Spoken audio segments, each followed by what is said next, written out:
Didik TV KPM.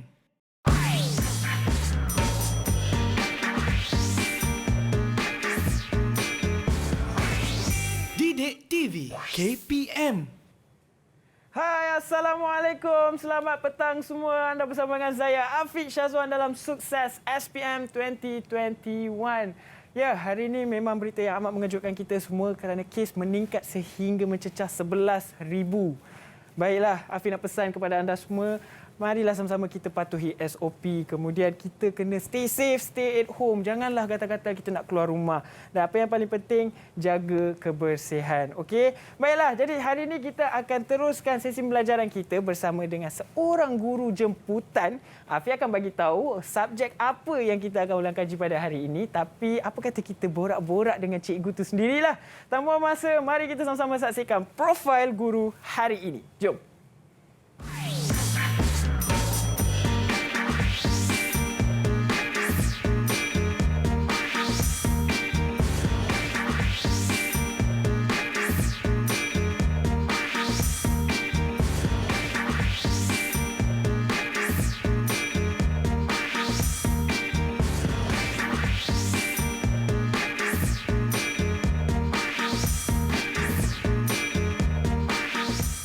Itu dia cikgu kita hari ini dengan subjeknya ekonomi. Afiq dah pernah dengan cikgu ni. Cikgu ni memang best.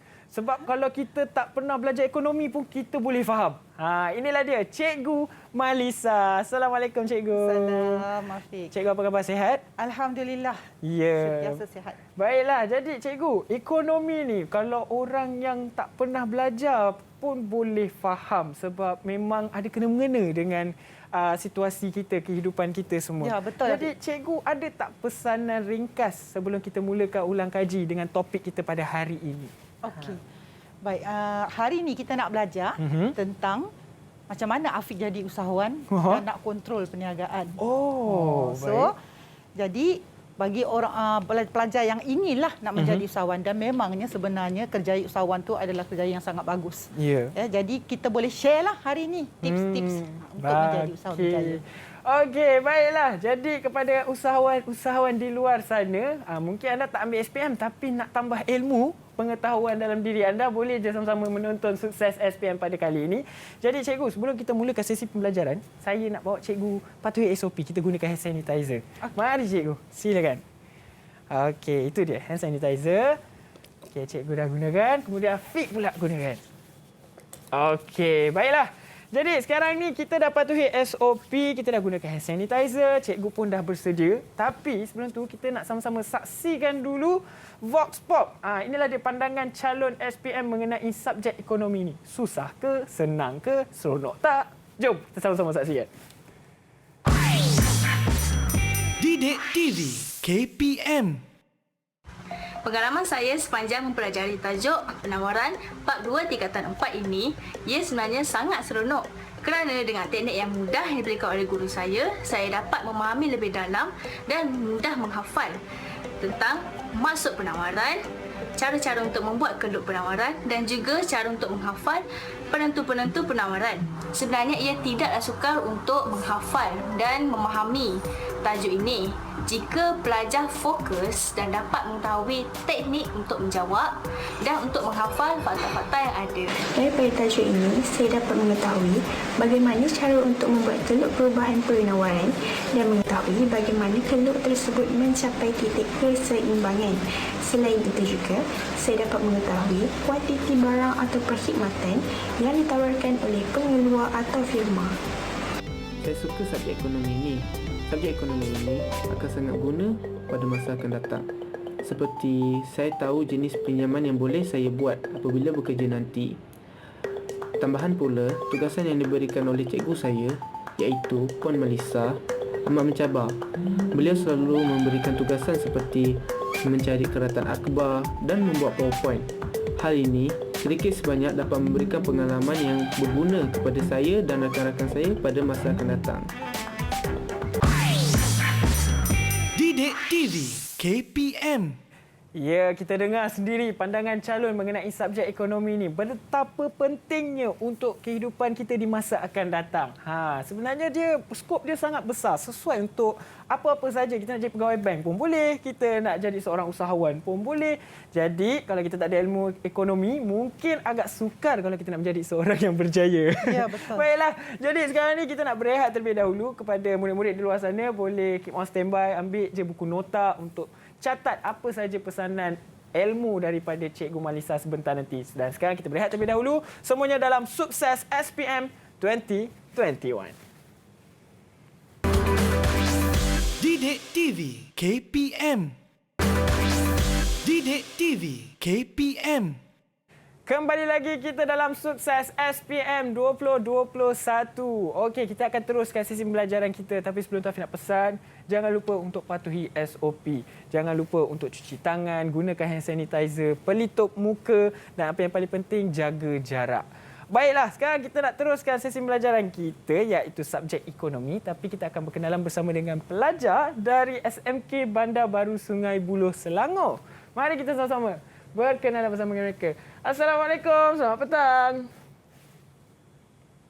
Kak Mai. Waalaikumsalam. Waalaikumsalam. Okey, Afiq nak minta seorang demi seorang perkenalkan diri anda. Silakan. Selamat sejahtera. Saya Alia Azira, panggil saya Lia. Cita-cita saya ingin menjadi seorang pensyarah. Baik, pensyarah. Seterusnya. Salam sejahtera, nama saya Nur Husna binti Muhammad Syamsul. Boleh panggil saya Husna. Cita-cita saya untuk jadi usahawan. Usahawan Husna. Okey, seterusnya. Salam sejahtera, nama saya Jessinia. Boleh panggil saya Jess. Cita-cita saya ingin menjadi seorang penulis. Penulis. Okey, dan yang terakhir sekali. Salam sejahtera. Nama saya Ainur Sofia binti Farouk. Boleh panggil saya Ainur. Dan cita-cita saya nak menjadi seorang accountant. Okey, Ainur. Itulah dia pelbagai cita-cita yang akan dikecapi oleh mereka. Jadi Afiq harap anda akan dapat capai cita-cita anda semua. Baiklah, jadi sekarang kita nak teruskan sesi pembelajaran kita bersama dengan Cikgu Malisa dengan subjek ekonomi. Silakan Cikgu Malisa. Okey, terima kasih Afiq. Sama-sama. Okey, hari ini apa yang kita nak belajar ialah penawaran. Okey. Penawaran ni kalau kita selalu bercakap bahasa biasa Afiq kan. Kita kata kau beli barang tu tak tawar harga ke? Ya, betul. Itu adalah konsep orang-orang yang belum belajar ekonomi kan. Okey, tapi pada orang ekonomi dia lain maksud dia Jadi kita akan belajar sekejap lagi. So ada 4 perkara kita nak belajar hari ini. Yang pertama, menerangkan hukum penawaran. Yang kedua, menghuraikan penentu-penentu penawaran. Yang ketiga, menjelaskan dengan gambar rajah perubahan harga mengakibatkan perubahan dalam kuantiti ditawar. Ekonomi ni Afiq dia ada rajah, dia ada keluk, dia mesti ada. Okey. Dan yang keempat, menjelaskan dengan gambar rajah penentu penawaran bukan harga yang menyebabkan perubahan dalam penawaran. Jadi inilah 4 perkara yang kita akan cover hari ini. Okey, harapnya pelajar-pelajar di rumah juga yang ada dalam Meet ni bersedialah. Okey. Baik. Ini gambar tentang penawaran. Okey, boleh ke saya minta pelajar yang ada dalam Meet ni untuk bagi komen apa yang awak nampak dalam gambar ni? Okay, siapa nak cuba? Silakan. Okey, silakan. Ainur. Okey, ini ialah sayur-sayuran iaitu merupakan penawaran barang pertanian. Dan pengeluaran barang ni berada dalam kategori sektor utama. Okey, very good. Bagus Ainur jawapan awak. Bagus. Okey, dia kaitkan dengan sektor ekonomi tu. Itulah pelajar ekonomi namanya. Okey, kita tengok next. Tengok gambar apa ni? Siapa boleh bagi komen? Saya cikgu. Okey, silakan. Berikut merupakan penawaran barang perkilangan iaitu sarung tangan yang terdapat di sektor ekonomi kedua. Ya. Betul. Terima kasih. Betul, dia sektor ekonomi yang kedua. Sarung tangan, perkilangan. Betul. Okey, cuba tengok ni pula. Siapa nak bagi komen ni? Okey. Siapa terbang ni? Ya. Silakan. Saya juga. Husna. Ya, silakan Husna. Silakan Husna. Gambar yang ketiga ni merupakan kapal terbang yang merupakan sektor perkhidmatan. Dia boleh bawa manusia dari satu tempat ke tempat yang lain. Okey, terima kasih Husna. Very good. Okey, sektor perkhidmatan lah. Dia menawarkan perkhidmatan pengangkutan orang ataupun barang. Ya. Okey, jadi ini semua ni Afiq berkaitan dengan penawaran. Jadi, apa dia penawaran? Kan? Tu tanya-tanya ni kalau nak beli barang bukan tawar, apa dia penawaran? Okey. Inilah dia maksud penawaran, Fiq. Kuantiti barangan yang sanggup dan mampu dikeluarkan. Penawaran tadi oleh siapa? Oleh usahawan lah. Ataupun kita panggil dia pengeluar ataupun kita panggil dia firma. Ya? Jadi, apa dia penawaran? Kuantiti barang yang sanggup dan mampu dikeluarkan pada satu tingkat harga pada satu jangka masa. Okey, saya bagi senangkan, mudahkan nak faham. Contohlah Afiq katakanlah nak menjual apa produk, katakan apa? Okey, hand sanitizer. Wah, Hand sanitizer. Cepat betul respon. Okey, hand sanitizer lah katakan. Okey, so dengan kemampuan kilang dengan pekerja yang Afiq ada hari ini, berapa Afiq mampu keluarkan? Berapa unit botol? Afiq boleh keluarkan 300,000. Okey, 300,000 besar tu. Besar tu. Multinational company tu. Ya. Okey, so 300,000. Okey, jadi 300,000 hand sanitizer yang sanggup dan mampu Afiq keluarkan. Itu maksud dia penawaran. Okey, faham. Maknanya kalau bahasa Inggerisnya senang, supply. Okey. Nanti kita tengok kelok tu dia punya singkatan, dia label dia SS. Okey. Bukan syok sendiri. Bukan, Dia supply. Supply. Okey, easy kan, senanglah dengar bahasa ekonomi Inggeris senang. ni. Okey, so bila Afiq tawarkan 300,000 tu, pada masa tu harga dia sebotol contohnya berapa? Sebotol kalau besar ni dalam RM15 kot. RM15 Afiq sanggup. Tapi kalau dekat pasaran harga sebotol tu RM5, belum tentu Afiq boleh keluarkan 300,000, betul tak? Ya, betul. Ya, jadi itu sebab tu dia berkait pula dengan kedua. Okey. Afiq sanggup keluarkan 300,000 tadi dengan syarat harga tu ngamlah dengan Afiq. Dan jangka masa tu pun sesuai dengan jangka masa Afiq. Baik. Macam tu. Contohnya bila jangka masa pada satu masa tu Afiq kehilangan pekerja ramai. Contohlah zaman PKP ni kan, semua tak boleh kerja. Jadi Afiq tak boleh keluar 300,000. Betul. So penawaran Afiq bukan 300,000. Faham tak? Itu dia maksud dia. Dalam bahasa mudah. Baik. Okey? Kita hafal dah, kita dah faham maksud penawaran, kuantiti barang yang sanggup dan mampu dikeluar pada satu tingkat harga pada satu jangka masa. Kemudian kita pergilah kepada hukum. Ekonomi ni dia penuh dengan hukum dan prinsip. Okey, baik. Semakin tinggi harga, semakin banyak kuantiti yang Afiq nak tawarkan. Sebaliknya, semakin rendah harga, semakin sedikit kuantiti yang Afiq nak tawarkan. Betul tak Afiq? Betul. Ini adalah hukum penawaran. Baik, kita tanya. Kita punya puteri-puteri di rumah ni. Okey, siapa nak bagi respon? Kenapa agaknya hukum ni begini? Kenapa ya? Saya cikgu. Okey, Jess. Jess. Untuk memaksimumkan keuntungan pengeluar firma atau syarikat.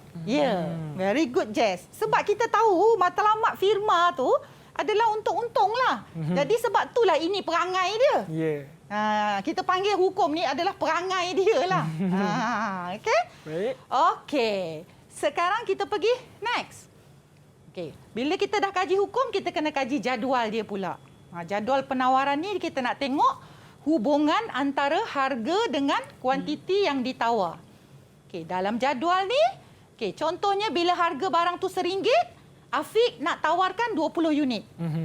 Okey, bila harga dekat pasaran RM2, Afiq nak tawarkan banyaklah, 40 unit. Bila harga RM3, Afiq nak tawarkan lagi banyak. Kenapa tadi? Sebab nak maksimalkan untung. Okey. Jadi hubungan antara harga dengan kuantiti ditawar adalah positif. Iaitu bila harga naik, kuantiti ditawar pun naik. Jadi kita katakan itu hubungannya positif. Hubungannya positif. Baik. Seterusnya, kita nak tengok penentu penawaran. Penentu penawaran ni, dia adalah apa faktor yang mempengaruhi Afiq tambah atau Afiq kurangkan penawaran. Itu dia. Bahasa mudahnya, apa faktor yang menyebabkan Afiq tambah atau Afiq kurangkan penawaran. Okey? Jadi, yang pertama ialah harga barang tu tadi. Betul tak? Ya. Harga naik. Tadi kita tengok harga naik, kuantiti dia bertambah. Harga turun, kuantiti dikurangkan. Inilah dia faktor utama sebenarnya. Ya, ini adalah faktor utama. Sebab itu dia berdiri dengan sendirinya. Cikgu letakkan pun dalam satu slide, dia sahaja. Walaupun kita ada penentu lain, faktor lain ada. Tapi dia adalah faktor yang utama. Jadi ini kita panggil faktor harga barang itu. Harga barang itu. Harga barang itu menentukan penawaran. Baik. Okey. Kemudian kita tengok penentu penawaran yang lain. Itu kita panggil penentu selain harga barang itu. Sebab dia tu tak kena mengena dengan harga barang itu. Betul. Harga barang tu dah kaji tadi dah. Ini adalah faktor-faktor lain. Katakanlah sekarang harga di pasaran tak berubah. Tapi tiba-tiba Afiq tak mampu nak keluarkan 300,000 tu. Why? Itu yang kita nak kaji. Faktor lain. Ya, itu yang kita nak kaji tu. Okey. Ya? Okey, harga faktor pengeluaran. Ini puteri-puteri kita ni dah belajar masa form 4 ni, ya, iaitu sumber-sumber ekonomi ni, ya. Jadi siapa boleh komen sikitlah apa dia tu sedikit tentang harga faktor pengeluaran. Siapa nak cuba? Saya cikgu. Okey, Ainul. silakan Alia. Contohnya Ainul, macam sorry. upah buruh, sewa kedai, sewa tanah dan harga barang mentah. Yes, betul tu. Bagus. Ainul. Tapi tadi bukan Ainul nak jadi usahawan kan? Yang nak jadi usahawan tu orang lain, ya? Orang lain. Bagus, betul Ainul. Terima kasih. Itu adalah faktor-faktor pengeluaran lah. Harga. Kalau kita kata faktor pengeluarannya buruh, pekerja, harga dia apa? Upah dia tu. Ya, kita bayar dia dengan upah, jadi itulah harga dia. Ya, kalau kedai, itu faktor pengeluaran. Tapi apa dia punya harganya? Sewa. Ya. Kalau bahan mentah, contohnya bahan kimia Afiq buat untuk hand sanitizer. Itu adalah bahan mentah. Tapi dia punya harga dia lah. Yalah. Harga bahan mentah lah. Ya. Jadi, ini nanti kita tengok macam mana dia mempengaruhi penawaran. Okey, faktor yang kedua, cuaca. Siapa nak komen sikit lah.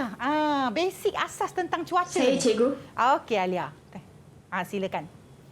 Okey, contoh cuaca terdapat di negara kita ialah tengkujuh, kemarau, hujan dan panas. Yes, betul. Cik, betul-betul Alia. Bagus ya, cuaca. Dah belajar ni dalam geografi ni dia orang ni kan? Dah belajar dah.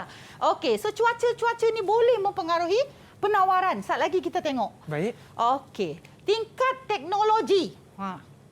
Siapa boleh share sikit? Tingkat teknologi. Saya cikgu. Okey, Huna.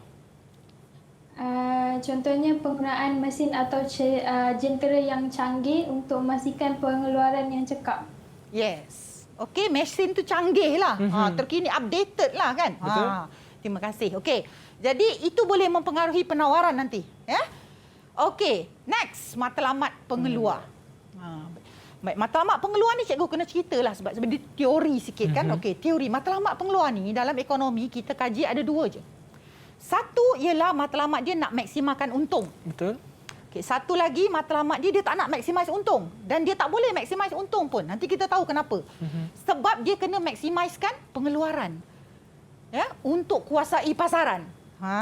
Dia nak kuasai pasaran. Okey, jadi ada dua kat situ matlamat. Macam mana matlamat tu mempengaruhi penawaran? Kejap lagi kita tengok.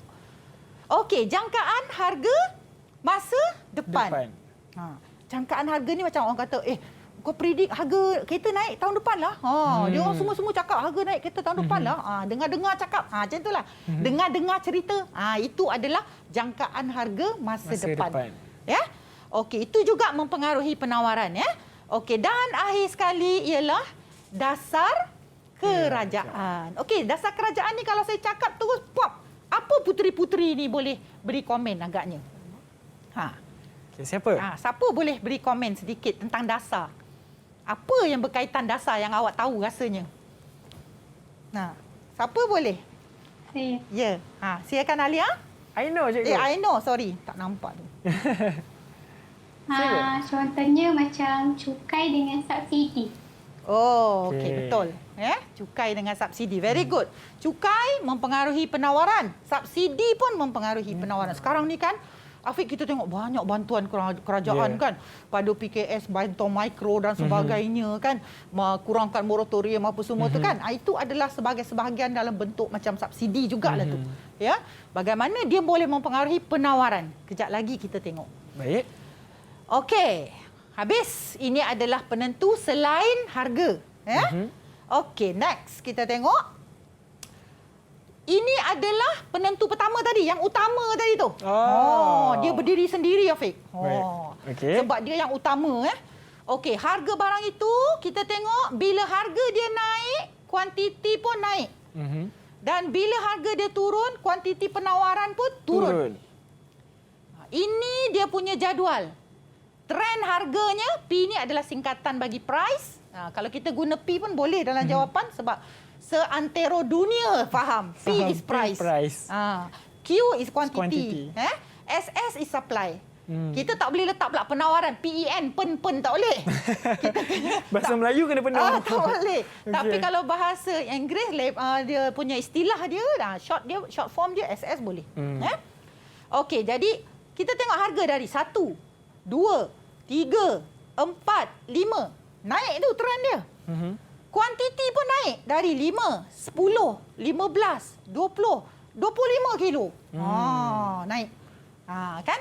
Jadi, bila kita tengok dekat sini, okey, kita tengok mula-mula. Harga naik dari 3 ke 5. Anak panah tu. Ya.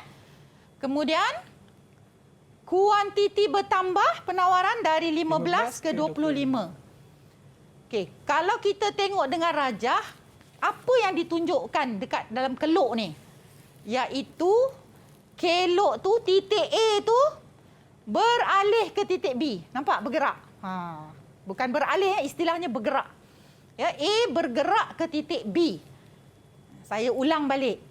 Bila harga naik dari harga RM3 ke RM5, kuantiti yang ditawarkan naik dari 15 ke 25. Ini kan, Afiq, cikgu nak tekan kat sini, dia punya teknikal je lah. Perkataan dia sahaja. Kita tak boleh sebut kuantiti penawaran. Walaupun tadi cikgu sebut penawaran-penawaran. But hanya untuk kes harga barang itu, kita kena sebut kuantiti ditawar. Sebab nak membezakan dengan yang lain-lain tadi tu. Yang lain-lain tu menyebabkan penawaran bertambah, penawaran berkurang. Yang ini menyebabkan kuantiti ditawar bertambah, kuantiti ditawar berkurang. Istilah je, Afiq. Dia main dengan istilah je. Baik. Okey. Baik. Sekarang cikgu nak minta tolong siapa puteri di rumah boleh habiskan cerita ni. Boleh habiskan graf. Graf ni macam mana keluk? Okey, yes. Siapa? Silakan. Jess. Ya, Jess. Silakan, Jess. Jika harga barang menurun, kuantiti yang ditawarkan pun menurun. Okey. Kita boleh tengok daripada tingkat harga RM3 turun ke RM1 dan kuantiti ditawar daripada 15 ke 5 kg. Betul. Very good. Saya kat kelas memang tepuk tangan lah untuk budak-budak ni kan. Okey, very good, Jess. Okey. So, bila harga turun, kuantiti pun yang ditawar turun. Jadi, kita tengok kat sini agak-agaknya titik bergerak ke mana, Afiq? Agak ke atas ke bawah? Titik A tu gerak ke atas ke titik A gerak ke bawah? Titik A. Tadi gerak ke atas kan? Dia akan gerak ke bawah lah. Yalah, betul. Jadi akan gerak ke bawah ke titik C pula. Jadi inilah yang menunjukkan hukum penawaran. Tadi, hukum penawaran tadi kan? Harga naik, kuantiti naik. Harga turun, kuantiti turun. Inilah buktinya. Jadi kalau ada soalan, Dalam SPM cakap buktikan hukum dengan satu keluk. Inilah dia keluknya hukumnya. Inilah dia hukum keluknya. Senang je ekonomi ni. Senang je kalau kita belajar dengan Cikgu Malisa. Mudah faham kan? Kacang je, kacang. Okey. Okey. Okey, next kita pergi kepada penentu selain dari harga. Kita masuk penentu selain harga. Yang pertama iaitu harga barang lain. Okey? Okey. Baik, peningkatan atau penurunan harga barang lain mempengaruhi kuantiti barang tersebut. Okey. Jadi kita tengok contoh. Senang-senang cerita dengan contoh. Sayur sawi adalah harga barang itu. Dan sayur kangkung adalah harga barang lain. Okey, kita tengok apa dia punya hubungan antara sayur sawi dengan sayur kangkung. Okey, jika harga sayur kangkung naik, pengeluar akan lebihkan tanam sayur kangkung sebab harga dia naik kan?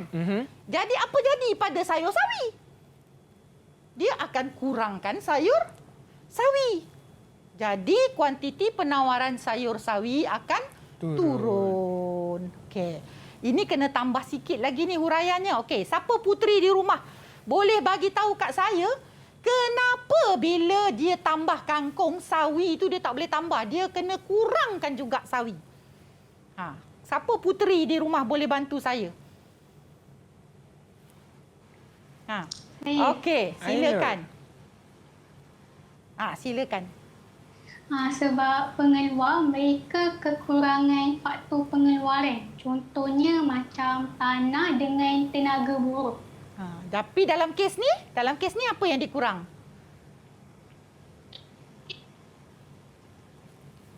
Dalam kes ni dia kurang apa? Yang tanah. Yes, very good. Dia terhadlah. Terima kasih. I know. Okey, very good. Okey, jadi tanah contohlah ada 1 hektar, Fik. Tanam separuh kangkung, separuh sawi. Bila you tambah kangkung, sawi nak pergi mana? Sawi jadi kurang lah kan? Ya. Mungkin itu. sawi akan tanam tepi-tebing je lah, Cikgu. Dia menumpang-menumpang je lah kan? Sebab kangkung harga tinggi, dia orang rebut nak tanam kangkung. Jadi itulah dia. Okey, jadi macam itulah bagaimana harga barang lain mempengaruhi penawaran barang lain. Jadi dekat sini, harga barang apa yang mempengaruhi penawaran kangkung? Harga sawi. Baik. Okey, boleh faham ya? Boleh. Okey. Sekarang kita tengok kelok tu macam mana ditunjukkan. Sama tak dengan kelok tadi? Kita tengok sama tak? Okey, ini kelok penawaran asal untuk sawi tau, bukan kangkung, sawi. Okey, jadi tadi bila harga kangkung naik, kuantiti penawaran kangkung naik, betul? Tanam kangkung lebih, betul? Ya. Apa jadi kepada penawaran sawi? Penawaran sawi turunlah. Kan? Kepada 10 kg. Jadi akan ditunjukkan oleh kelok SS yang baru beralih ke kiri. Ya. Okey. Look Afiq dekat sini betul-betul. Adakah harga berubah? Harga tidak berubah, Ibu. Harga dia sama. Jadi inilah dia penentu selain harga. Sebab harga tu tak berubah. Jadi cuma yang membezakan kuantiti. Ya, jadi ditentukan dalam kes ni ialah sebab harga barang lain. Iaitu harga kangkung tadi efek sawi lah. Macam itulah. Okey. Okey, jadi bila berkurang Afiq kat sini, cikgu hanya guna satu rajah kelok sajalah ya. Okey, bila berkurang kelok tu beralih kiri. Kalau bertambah kelok beralih ke kanan. Macam tu je. Okey. Jadi kita tengok kelok beralih ke kiri, berpindah ke kiri, menunjukkan apa? Iaitu kuantiti kuantiti penawaran semakin kurang. Walaupun harga tetap sama. Itu sebab dia masuk dalam kategori penentu selain harga. Okey? Okey. Faham. Okey, next. Harga faktor pengeluaran. Okey, atau kita panggil input lah, lebih senang. Cikgu tak suka faktor pengeluaran panjang lah, Fik. Kita nak simple-simple kan, okey? Input, senang input. Input ni pula satu dunia tahu. Input. Baik, contoh tadi kawan kita puteri-puteri dah cakap dah. Upah pekerja, harga bahan mentah dan sebagainya kan. Jadi jika harga input naik, kos pengeluaran naik. Kan? Modal kena banyak pakai lah kan. Maka kuantiti penawaran akan turun lah. Sebab you tak mampu nak adakan modal yang banyak. Jadi kelo SS beralih ke kiri lah sebab dia kurang. Sebaliknya, jika harga input turun, kos pengeluaran turun, kuantiti penawaran akan naiklah. Dan kelo SS beralih ke kanan. Okey, Putri boleh ada tak dekat rumah ni boleh jawab? Siapa nak bagi komen sikit? Apa dia contoh inputnya? Husna ingin mencuba? Boleh? Boleh mencuba? Ni, okey, kos silakan. bahan mentah. Okey, macam mana tu Husna? Contohnya, diorang nak kena ada kos untuk beli bahan mentah untuk hasilkan output. Ya, betul. Jadi, kalau kos bahan mentah tu macam mana? Naik ke turun? Naik. Kalau naik, apa efek dia kepada penawaran? Bila kos untuk keluarkan output tu meningkat, jadi penawaran pun akan meningkat. Betul ke? Bila kos pengeluaran naik, penawaran menurun. Menurun. Betul. Yeah. Good, Husna. So, you are thinking now. Okey. So, Nervous bila tu. kos naik, jadi tak cukup modal, jadi pengeluaran kurang lah. Macam tu. Okey. Jadi, kat sini, kenapa agaknya berlaku? Bila kos pengeluaran naik, maka penawaran terpaksa dikurangkan. Siapa nak bagi jawapan? Okey, siapa ingin mencuba? Soalan cepu mas ni. Balik kepada bab 1 dulu, Form 4 belajar. Jauh. Apa dia? Kenapa agaknya? Bila kos pengeluaran naik, penawaran terpaksa dikurangkan. Kenapa?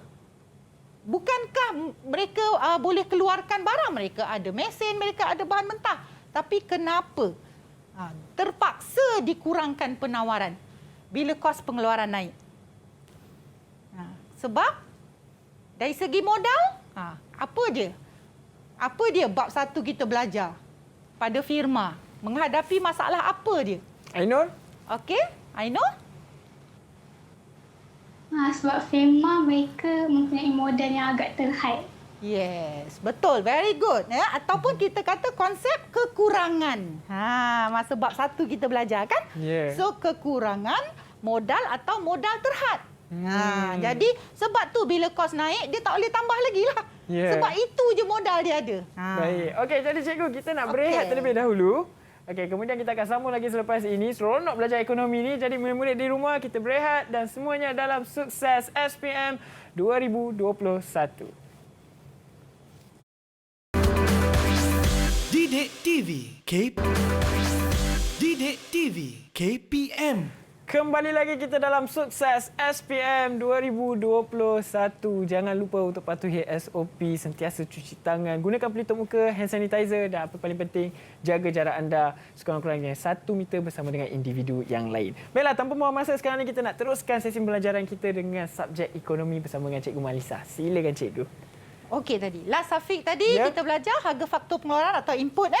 Okey, kita pergi seterusnya nombor. Kita akan uji minda. Okey, sekarang cikgu nak uji puteri-puteri ni. Cuba anda fikirkan satu situasi yang lain berkaitan dengan harga input yang menjejaskan penawaran sesebuah syarikat. Puteri mana nak jawab ni? Siapa? Ya. Okey, silakan Aino. Contohnya, bila upah buruh meningkat, secara tidak langsung, kos pengeluaran juga akan meningkat.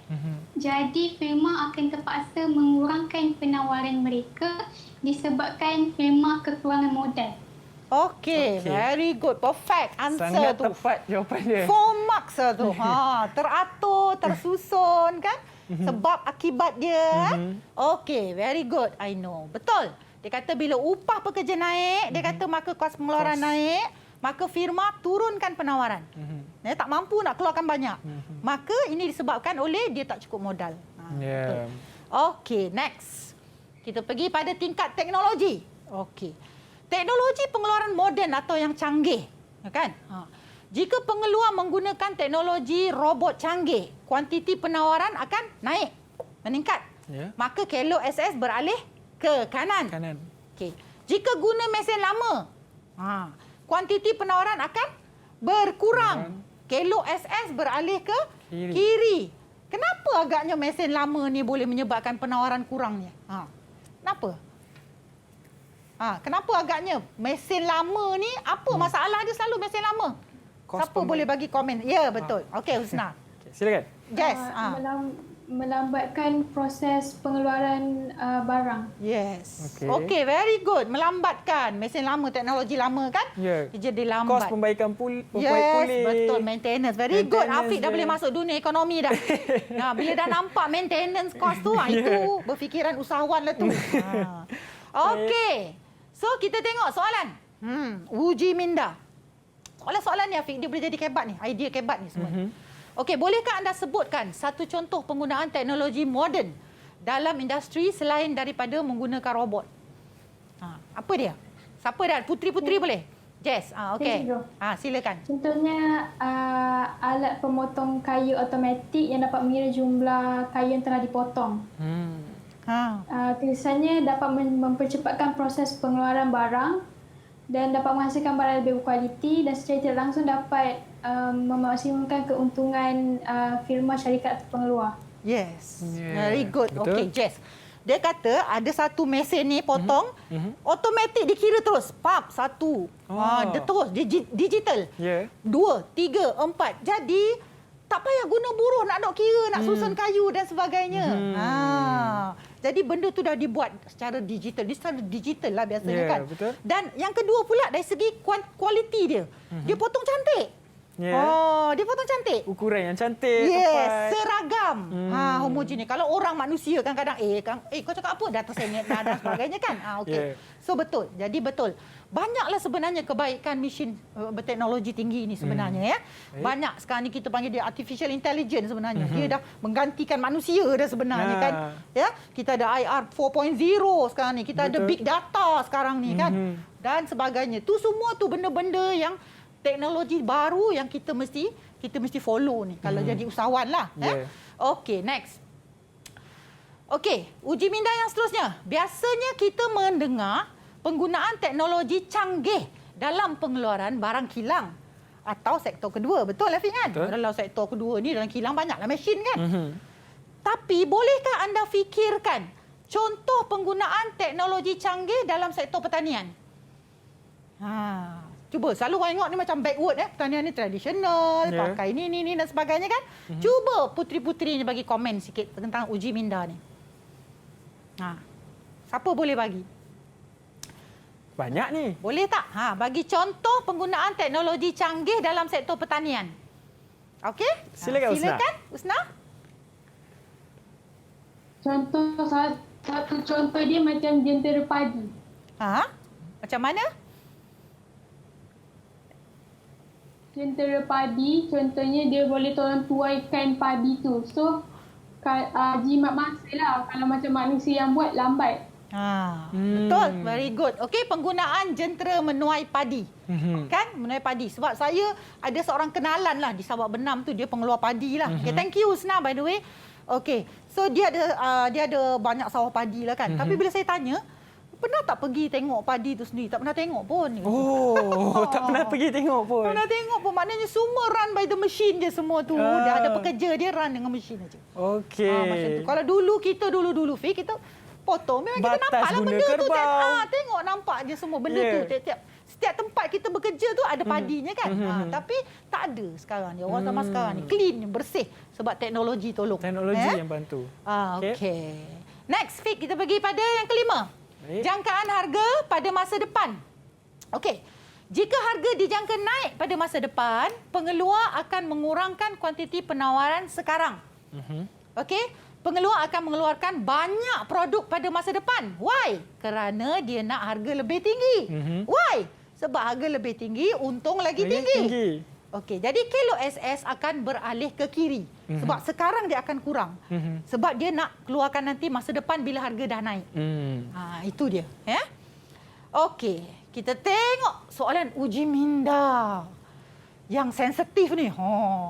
Sekarang ni apa? Harga minyak kan? Hari itu baru lagi kerajaan kan? Kerajaan cuba nak settlekan harga minyak tu, nak letak harga ceiling 5 kilo dalam botol. Minyak pack plastik tu tak ada masalah. Tapi ini minyak yang tak boleh kontrol dalam apa tu, yang dalam botol tu Baik. Okey, adakah aktiviti pengeluar menyorok gula disebabkan oleh penentu jangkaan harga masa depan? Mengapa? Okey. Siapa nak boleh puteri-puteri di rumah bagi komen? Okey, siapa? Saya cikgu. Ya, silakan Alia.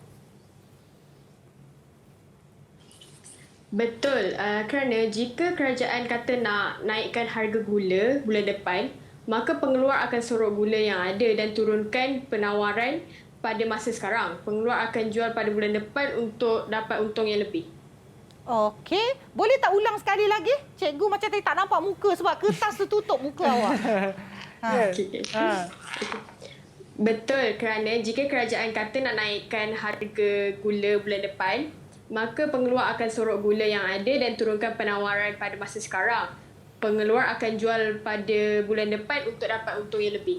Yes, betul. Okey, saya nak tanya sikit Afiq rasa ni beretika ke tak beretika ni? Orang yang buat macam ni. Dia nak dapat untung tu betul. Ya, betul. Tapi not in bukan ethical way lah kan? Jadi kita sebagai pengeluar nanti, awak jadi usahawan nanti, sanitizer punya usahawan lah kan? Saya takkan sorok walaupun harga akan naik. Biarlah harga turun tetap jual juga kan, walaupun untung kita sedikit, sambil kita menjual kita membuat kebajikan. Ada kita punya tanggungjawab pada masyarakat. Pengeluar ni ada tanggungjawab dia sebenarnya. Dan pahalanya besar bila dia mengeluarkan dan menjual kepada pengguna tu. Okey, bagus. Terima kasih tadi Alia jawapan. Okey, 6. Cuaca. Nah, tadi kawan dah komen tadi kan. Cuaca panas lah, tengkujuh, kemarau lah kan. So kita tengok macam mana dia mempengaruhi penawaran. Melibatkan barang yang bergantung kepada keadaan alam semula jadi seperti hujan, panas, kemarau dan tengkujuh. Jadi ni Afiq, cuaca ni hanya barang yang effect by the cuaca saja. Okey, contohnya pada musim tengkujuh nelayan tidak ke laut kerana laut bergelora. Kuantiti penawaran ikan akan berkurang. Jadi kilo SS beralih ke kiri. Contoh kedua, ketika cuaca hujan pula, getah tak boleh ditoreh. Jadi kuantiti penawaran susu getah berkurang. Jadi kilo SS beralih ke kiri. Okey? Jelas Ini adalah faktor cuaca. Baik. Okey, sekarang kita cuba tengok. Ni macam mana kita nak keluar daripada masalah-masalah pengeluar ni? Ni soalan uji minda ni semua masalah mencabar pengeluar. Baik. Seorang pengeluar jus durian Belanda mendapati bahawa musim kemarau telah menjejaskan bekalan buah durian Belanda daripada pembekal dia. Jelaskan kesan situasi tersebut terhadap penawaran jusnya. Siapa puteri di rumah? Siapa? Boleh ceritakan kesan dia? Puteri di rumah, siapa boleh? Putera di studio pun sedang berfikir. Silakan puteri yang di rumah. Siapa boleh cerita? Untuk cuba menjawab. Siapa-siapalah. Siapa boleh? Saya situasi tu. Okey, silakan. I know. Okey, masa musim kemarau, hasil tanaman buah durian Belanda akan semakin merosot. Jadi, jumlah jus durian Belanda yang dapat dikeluarkan oleh firma juga akan berkurang. Oleh itu, semasa musim kemarau, penawaran jus durian Belanda akan menurun. Very good. Baguslah Aino Thank betul. you, Aino. Jawapan perfect lah, macam skema lah ni. Okey, bagus. Betul lah. Jadi musim kemarau tu ialah penentu cuaca lah. Menyebabkan penawaran dia berkurang Okey, next. Satu lagi, uji minda. Cuaca mempengaruhi penawaran produk pertanian. Macam tadi jus durian Belanda tadi. Tapi bolehkah anda berikan satu contoh langkah pengeluar mengurangkan kesan negatif cuaca terhadap penawaran mereka? Sekarang ni, we want to be in control. Kita nak in control so that cuaca ni tak ada efek pada penawaran. Walaupun jadi, kita masih lagi dalam kawalan. Apa jenis produknya dan apa tindakannya yang kita boleh elakkan? Apa tindakan yang boleh kita buat? Seperti sediakan payung sebelum hujan. Okey, Husna. Payungnya apa? Silakan. Saya. Salah satu inisiatif dia, pengeluar boleh gunakan teknik greenhouse ataupun rumah hijau. Teknik greenhouse ni dia macam kita tanam tanaman kita dekat dalam rumah. So kalau pengeluar laksanakan inisiatif greenhouse ni, cuaca tu tak akan terlalu mempengaruhi penawaran pengeluar. Very betul. good, Usna. Sangat betul. Okey, betul lah greenhouse. Sekarang ni banyak, Fik. Tengok kat tempat saya tu, kalau jalan kat belakang-belakang tu, penuh ni. Dah tak ada dulu tanam sayur batas-batas sekarang semua dah dalam rumah. Semua dalam rumah greenhouse semua tu. dah boleh menanam indoor lah orang kata berbumbung. Macam saya pun kat rumah memang berkebun kan. Jadi bila saya tak ada indoor tu, macam-macam ulat lah, binatang lah. Macam-macam baja dan juga racun perlu digunakan cikgu. Dan monyet satu lagi. Ambil makan sayur saya. Jadi itulah. Jadi kalau saya ada greenhouse, benda ni boleh diatasi. Boleh diusahakan cikgu sebab saya pun suka bertani juga di rumah. Boleh. Baiklah, jadi cikgu sekarang kita nak berehat terlebih dahulu. Kemudian kepada murid-murid di rumah juga kita boleh berehat. Jadi jangan ke mana-mana, terus stay bersama dengan kami semuanya dalam Sukses SPM 2021. Didik TV KPM.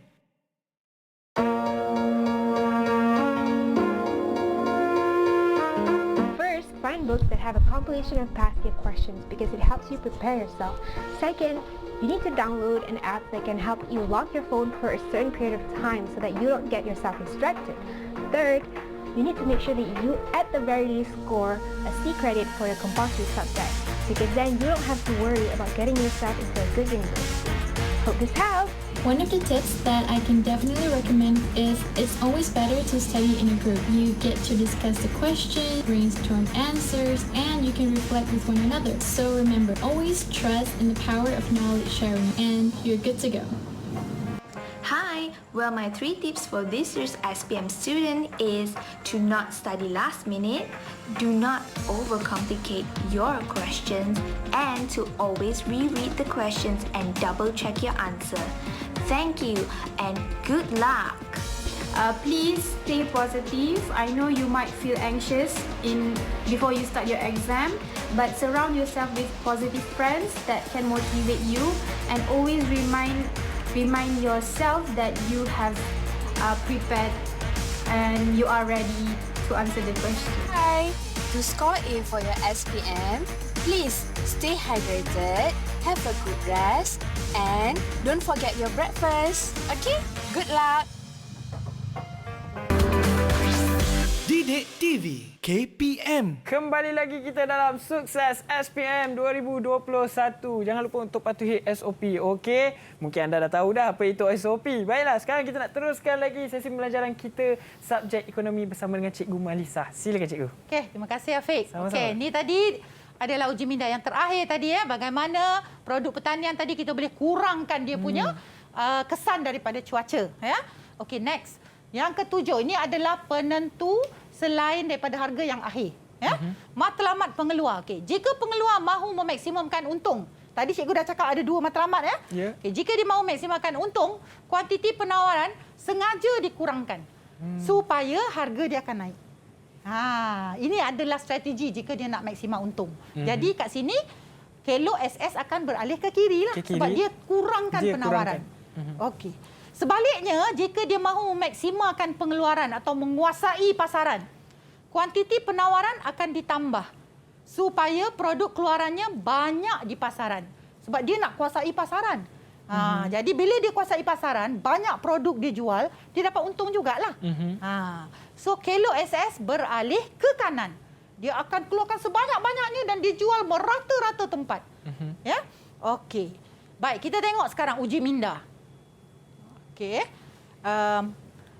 Kita tengok uji minda. Apakah contoh barang yang dikeluarkan untuk memaksimalkan pengeluaran dan bukan memaksimumkan untung?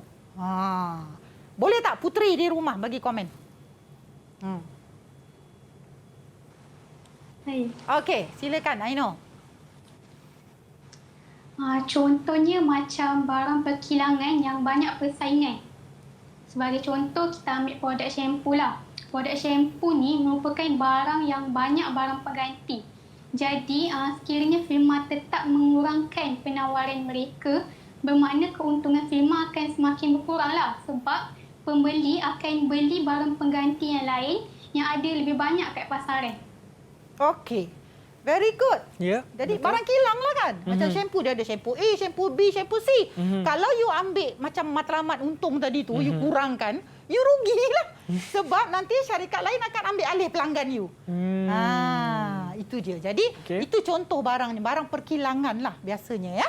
Okey, dan yang kedua, apakah contoh barang yang dikeluarkan untuk memaksimumkan untung dan bukan memaksimalkan pengeluaran? Puteri yang mana pula nak jawab? Saya cikgu. Okey, silakan. Silakan. Jess. Contohnya macam barang limited edition, macam motor. Jadi mereka dapat naikkan harga barang untuk memaksimalkan keuntungan. Yes, very good. Betul kan Afiq kan? Yeah. Yang limited edition tu memang harga dia zoom. Thank you Husna. Okay. Thank you Jess. Okey, so maknanya memang barang limited edition tu adalah memang matlamat dia nak maksimalkan untung. Dan dia buat memang sikit je. Unitnya sikit. Memang sikit. Ya? So itu dia. Dalam ekonomi tu tengoklah. Ada kepelbagaian macam gitu kan. Okey. Next. Kita tengok seterusnya dasar kerajaan.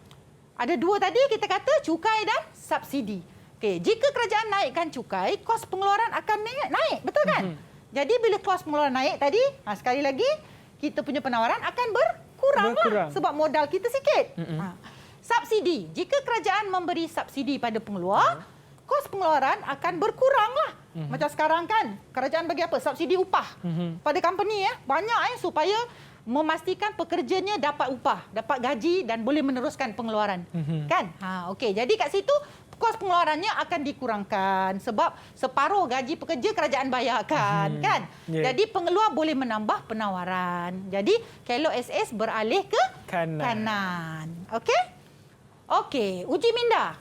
Agaknya kat sini. Kerajaan tu dia nak bagi subsidi pun ada situasi tertentu. Contoh sekarang macam PKP kan? Ya, kalau tak PKP, pernah ke kerajaan bagi subsidi upah? Tak pernah. Tak pernah dengar kan? Ya, betul. Tapi memang subsidi padi ni memang always. Why? Kenapa? Siapa Puteri nak jawab? Puteri mana nak jawab? Kenapa kat padi tu sentiasa bagi subsidi? Yes, okey. Silakan. Alia. Subsidi boleh menurunkan kos penawaran supaya pengeluar dapat mengeluarkan lebih banyak padi. Ini adalah kerana padi adalah keperluan asas bagi rakyat. Yes, betul. Ya, thank you. Very good Alia. Jadi dekat sini bila bagi subsidi padi, contoh subsidi baja lah. Okey, berapa relung? Satu relung RM500 ke apa benda lah kan? Okey. So dekat sini kos pengeluaran pengusaha padi tu turunlah. Sebab dia ada bantuan kan? Yeah. Jadi dia dapat tanam padi banyak lagi. Dan apa pentingnya padi yang banyak? Sebab padi adalah makanan ruji kita. Rakyat Malaysia. Betul. Makanan harian. Dan memang kita terpaksa import pun tak cukup beras kan?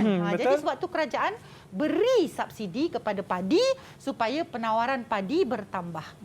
Okey? Okey, Tania, siapa jawab tadi? Tadi ni si Alia. Alia. Good. Okey. Sekarang ini soalan SPM lah. Okey, kita pergi kepada moment of truth. Ini dia jawab SPM. Fenomena El Nino menyebabkan cuaca panas dan kering yang melampau di Asia Tenggara. Hal ini menjejaskan 85% tanaman kelapa sawit dunia yang terdapat di rantau ini. Fenomena ini telah menghalang pertumbuhan daun dan buah kelapa sawit. Okey, lakarkan Kellogg yang menunjukkan perubahan penawaran buah tersebut. Okey, cikgu nak bagi tahu kat sini. Lakar tu maknanya, Fik, tak payah pakai ikut skala, ikut kertas graf dan sebagainya. Lakar maknanya sketch saja dekat atas kertas biasa. Sekarang cikgu nak puteri-puteri di rumah buat sekarang. Lakarkan sekejap. Dalam 2 minit, 1 minit. Lakar saja ya. Okey. Sebenarnya senang je lakar ni, maksudnya apa yang kita agak je kan. Maksudnya penurunan SS. Yes, tunjuk alih tunjuk. Okey. Saya selalu macam tu. Saya akan terpaksa terbagi jawapan. Cikgu Malisa mesti marah saya. Okey. Baik. Okey, dah siap? Dah siap. Siapa dah siap angkat? Tunjuk dekat TV. Kita tunjuk kat skrin Baik. Kita mulakan dengan Alia. Okey. Alia ada. Good. Okey. SS beralih. Husna. Ni. Jess. apa ni, Jess kena tarik belakang sikit. Jangan dekat sangat dengan dekat kamera. sangat, tak nampak. Okey. Okey, good. Bagus. Good. Betul. Jess, Husna, Alia dan seorang lagi. I know. Nampak mukanya tak nampak. Okey. Betul, cikgu. Bagus, very good. Thank you. Bagus. Ya. Kat sini awak dapat 3 markah lah. Okey, yang kedua. Jelaskan faktor-faktor lain yang menyebabkan perubahan penawaran buah kelapa sawit tersebut. Tadi kita kata tadi yang 6 tadi, yang kat slide banyak-banyak tadi, bukan yang nombor 1 kan? Ini adalah faktor-faktor lain, iaitu selain harga. Okey, apa dia? Kita bagi contoh kat sini, dasar kerajaan. Ya, jadi bila kerajaan kurangkan subsidi kepada kelapa sawit. Contoh subsidi baja ke, subsidi benih ke, anak pokok ke kan? Maka kos pengeluaran dia akan naik. Sebab kalau dia nak tanam, dia terpaksa beli sendiri. Jadi dia terpaksa keluar modal sendiri, jadi kos dia naik. Maka penawaran akan berkurang. Okey, faham. Dan seterusnya pula harga input. Ni tadi cerita tadi ni dah disampaikan oleh seseorang lah tadi ni kan. Harga input. Okey, contoh upah buruh meningkat. Bila upah buruh meningkat, kos pengeluaran meningkat.